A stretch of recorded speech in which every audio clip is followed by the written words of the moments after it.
You had mentioned the defense. Let's kind of scoot over to that. The obvious, the obvious pluses that you have on the defensive side of the ball. Dylan Stewart's back. Obviously, very young, very talented guy last year. Caught a lot of people's eye. Caught my eye. I am very impressed with Dylan Stewart and the speed rush. I'm interested to see how he can be more versatile in his game. I think that's he's got he's got he's got a couple really good moves, and I suspect that he's going to be improving on that and adding to his arsenal this season. But you've got Jalen Kilgore at the nickelback. He's going to be back. DQ Smith, who was a stud back there in the secondary, he's going to be back. So you have leaders that have been there and done that on all three levels of the defense. And I think that's worth being said.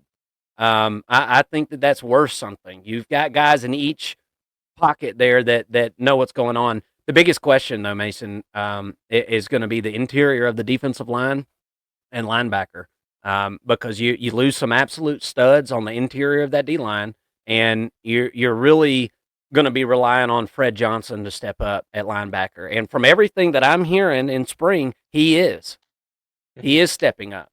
But you cannot really, on the defensive side of the ball, put somebody in a tougher situation than linebacker in the SEC when you don't have a lot of experience. It's one of the hardest positions to play. It doesn't matter if you're 5-star, 4-star. It's flat out hard, and it takes reps. We watched some of the best guys in the NFL. Roquan Smith, his first year, man, he didn't play very well, right? Talking about a Georgia guy there. But we're just going to have to wait and see on this linebacker room. But Fred Johnson is one of those guys that I am hearing about, and he is creating some buzz. So I think that is a good sign for what I thought was a good defense last year. But you've got transfers all over that defensive line, Mason. They're all going to have to step up. What's some stuff that you're hearing about spring ball scrimmages, things like that, and some freshmen that are hot, and some guys that are getting ready to step it up? I like some of the leaders coming back, but you got some serious holes that you're going to have to fill. Like we said, interior D line and linebacker is what I'm seeing. Yeah, I haven't heard much about any freshmen making huge impacts other Yeah. than Donovan Darden. Donovan Darden at the middle linebacker position, like you were talking about, he's definitely in the mix. This is a group that needed an uplift. Fred Johnson is probably going to step in here and be someone who provides a lot of that. Also, Justin Okoronkwo, guy comes over from Germany, and I mean, immediately is able to make a name for himself over at Alabama. And now he's transferred over to South Carolina. It sounds like he's really playing well and could be one of those diamonds in the rough that actually hits and is a starter for South Carolina. It seems like he's kind of playing himself into that role as of right now. Sean Murphy, another transfer who they expect to get some playing time and get some production out of him. Jaron Willis is a guy who could be a starter when it's all said and done. So you've got about 5 pieces here who I would say are kind of all jockeying for position. And that's what you want. You want that competition in the middle linebacker room, just all over the football field. But I think that they're going to be okay at linebacker. I don't know if this is a great unit. It's probably the worst unit on the team. If I had to say, pick a unit right now, I would probably go with little middle linebacker. I'm concerned about the defensive line, and not in a sense that I don't think they're going to be very good, but they were outstanding last year. They were one of the best in the country. You lose Kyle Kennard, you lose Tonka Hemingway, you lose T.J. Sanders, DeAndre Jules. I mean, there's a lot of pieces who are missing off of this defensive line, and how do you replace? You bring in, like you said, you bring in some transfers. You still have Dylan Stewart there, but Dylan Stewart really benefited from having Kyle Kennard playing opposite of him. Dylan Stewart's going to get all the attention now on the defensive Yep. line. What does he do? What is he going to do? He's a little bit undersized.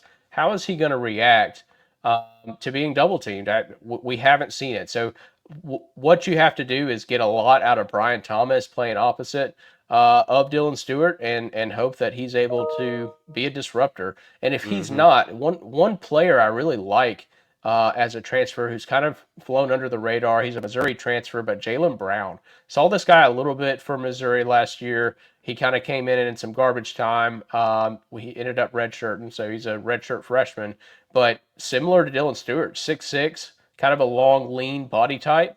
And I think that he could potentially be a guy who, I'm not like circling him or anything like that, but he's one that I've got my eye on and somebody who I think could really benefit from playing in this system and under this defense. And then, you look at the secondary. I really like what they've got in the safety positions. Love Jalen Kilgore.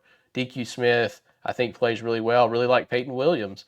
Um, and then you look at cornerback, and you've got a competition going on at the left cornerback spot between Miles Norwood and Brandon Sisse. I'm not sure how you pronounce that. And then you've got Judge Collier and Bakari Swain on the other side. It seems like Mm-hmm. Collier's kind of locked that spot up, but who's going to win between those transfers at the left cornerback slot? That's a little bit of a question for me. But ultimately, you've got some real safeties back there, and you saw them making some plays last year, getting some interceptions, batting some balls down. They played well above what we thought they would be going into the season. And really between them and the defensive line, it was a terror. They were a terror against other offenses throughout the year, and I expect that to continue. But we don't have the proven commodities that we had last year. That was kind of a one and done for a lot of those players. What's going to happen this year, we'll have to wait and see. But I think the pieces are there, and I do think that they have more depth on the defensive side of the football than they do the offensive side. So maybe there's a little bit more to choose from when it comes to the defense. Yeah.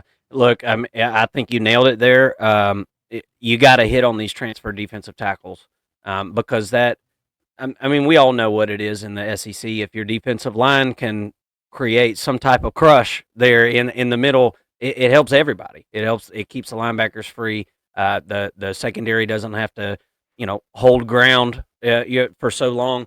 I'm hearing good things about Xavier Hardy, um, Mm-hmm. and apparently he was a highly touted guy, and I'm hearing good things. That's again a very very difficult position to play in the SEC. Got to have a lot of God given talent, right? I mean, it's not just sharpening your sword. I mean, you've got to be a huge dude. You've got to have a hell of a motor to be able to do it successfully in one of the best conferences in the country, if not the best. Um, I was pleasantly surprised with this defense last year. We'll see what happens. We've got some. We got a couple of really, really good offenses on the schedule. So let's kind of go through the schedule here for a minute for 2025.